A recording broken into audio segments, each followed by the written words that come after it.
Please give it up for Brian Doney.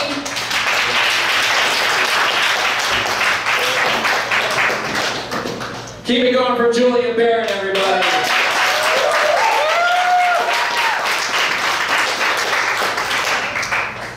She's known me for a while, that's for sure.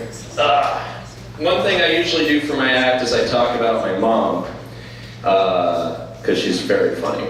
She's hilarious. She's so hilarious she doesn't even have to be alive to be here to be hilarious. It's great. My mom, and don't worry, I'm going to be talking about her a little bit, but not too much. It's fine. Feel free to laugh at what I'm about to talk about because she's not here. It's okay.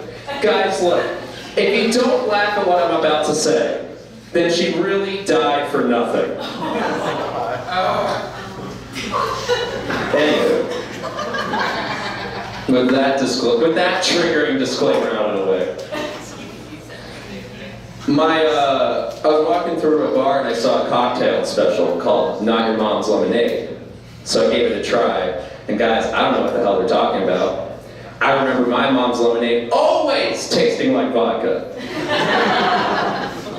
I remember when I was a kid, I would always have to whenever I would set up a lemonade stand, my mom would always hire a bouncer to keep the adults away so they couldn't check the lemonade for the kids, you know? It's great having an alcoholic as a mom, you know? It is. It's fun for the kids. It really is. Especially when my mom would pass out, I would just take her boxes of wine and build a fort.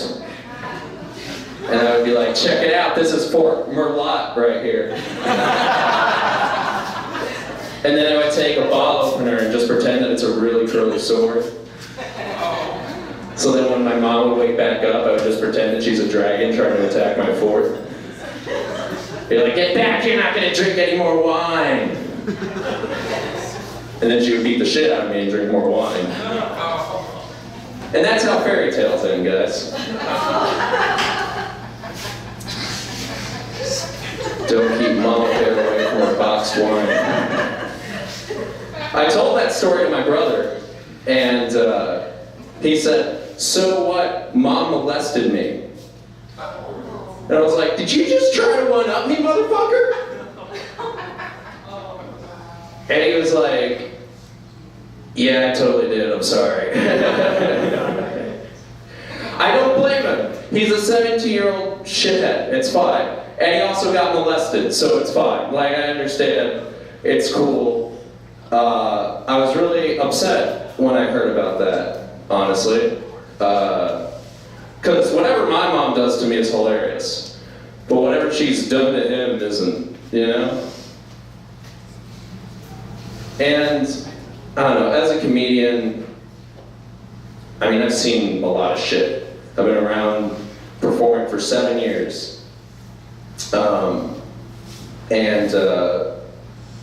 I perform anywhere, honestly. I've performed in places where I saw Trump signs on my way there, you know? I've performed at gay bars. I performed on drag shows. I don't care where I perform. I just like to perform. And one night I was trying to perform at this bar. It was a gay bar, and I was doing the sound as well. Which is cool, because whenever I do the sound, I'm usually getting paid more than any of the comedians anyway. So it's kind of nice. That night wasn't so nice because while I was performing at this bar, which doesn't even have a stage, by the way.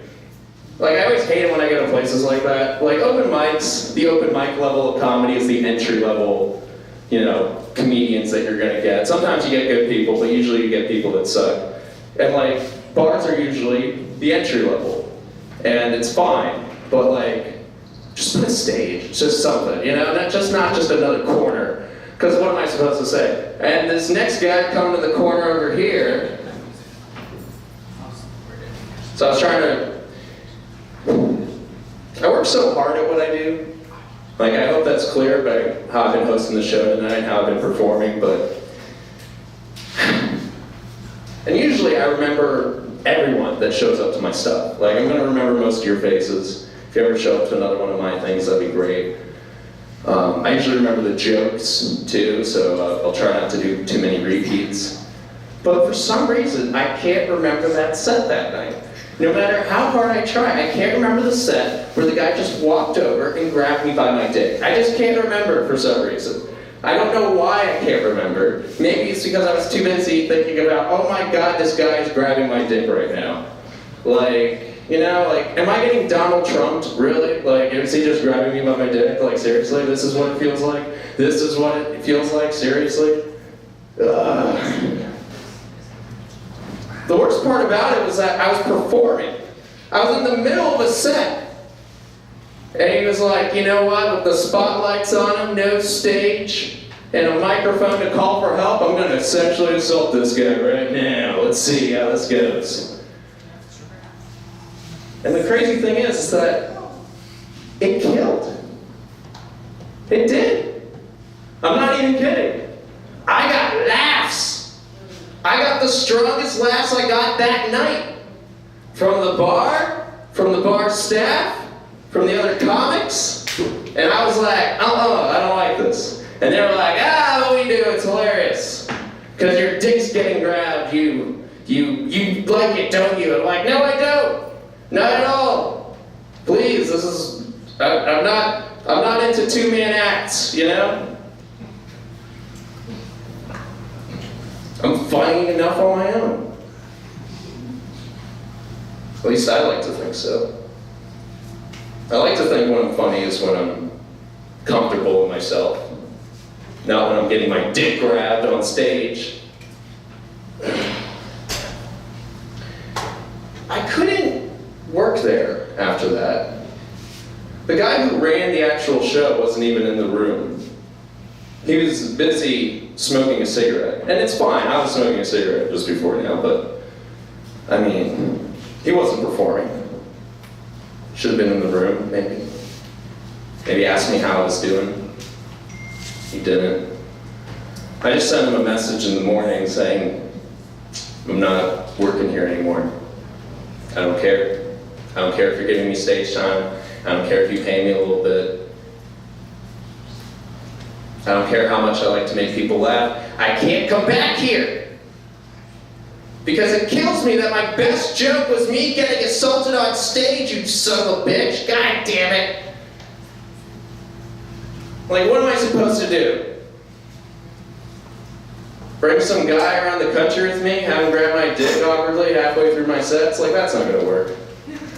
That's a logistical nightmare. Like, first of all, we're gonna have to figure out what his employment title would be called. Like, set dick grabber? Stagehand? Probably stagehand. But I don't want a stagehand.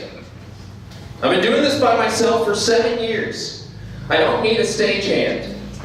And I don't need guys who think they know who I am, or think that I'm a type of theirs, or whatever. And this goes for women too, because I've discovered some shit about you guys recently too. And I don't know. It's hard for me to talk about this. But that's why I don't work there anymore. That's why I chose not to work there anymore. Because it shouldn't be hard. It shouldn't. It shouldn't be hard for anybody. But it's been that way forever in every industry, not just mine. But this stuff's been going on forever.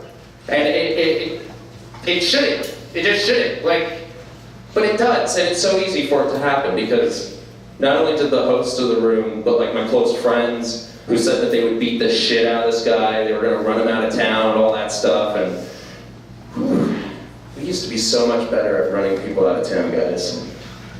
Like my friends, they're, I don't know, I guess someone didn't make a Facebook invite or something. Someone forgot their pitchforks, I don't know. I wasn't expecting the world, but it really showed me, oh, this is what life is like. This is what reality is like for a lot of people. And it doesn't even matter if you have a microphone, because we'll just let it happen anyway because we would rather think it's a joke than think that you're in trouble. We would rather just think that you're going to be fine than ever book you again or ever work with you again. Which is fine, that's why I don't go back there. Because to anyone who wants to start doing comedy or performing, anyone who feels inspired at all by the artwork tonight, anyone who feels like they have something, you do. You honestly do. It's just the people above you forgot that they were you. They forgot that they were you, or maybe they never were you. And what they decide to do when they get a room, or when they get a show, or when they get any money coming in, is twist your little soul, your little thoughts, your dreams, your feelings, and either use you for free, or use you for your body, or use you for your social media account. It's true. And you need to watch out for that. Not everyone is all that nice. So anyone who's trying to start out in anything, not even just performing, anyone who has to deal with this shit that I seem to be having to deal with a lot, and that I can't discuss a lot, if you ever feel like that you can't return somewhere, even a place that you work, if you can't feel like that you can work with the same people ever again, that is also fine too, because guess what? Wild Goose, me too.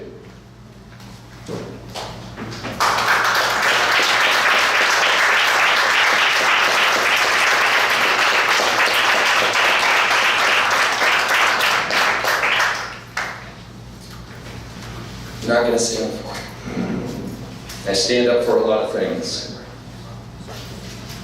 Pegging, Batman, double feature hand jobs. But I will not stand up for that bullshit. But I will end it on a joke, because I am a comedian, and I love to make you guys laugh, and I love to make you guys smile. Please come out to an open mic sometime. Go to one. Support the local talent, because it's a fun night. You get a mixed bag of new ideas. And yeah, sometimes there are professionals there and they show up, but it's also fun to watch the people that suck too. It really is, because you got kind of like a weird, like in the back of your head, like, yeah, they're fucking it up. This is great. It's kind of like an open mic treat, you know, like that you get to enjoy. One open mic I've been to, like, I've seen a guy not get anything for 5 minutes, like not even crickets, like it's terrible. Another open mic I've been to, no one was paying attention to the comedian, and he got so pissed off, he shouted out at the crowd, he started shouting out, "Fuck you!" He was like screaming at the audience, and then they just started to boo him and kick him off the stage. Yeah, it was glorious. But I think the worst that I've ever seen was a comic trying to tell a rape joke. And the joke was so awful that a girl cried and left. Yeah. And he still tried to finish his set. You know, like he thought he could make a comeback. It's like, I got 2 more minutes, let's see if I can flip this room around. It was awful. And guys, you wanna know something funny? All 3 times that was me. I've been your open mic treat, Brian Doney. Thank you guys so much for hearing me say all the jokes I had to say. Big round of applause for Julia Barry.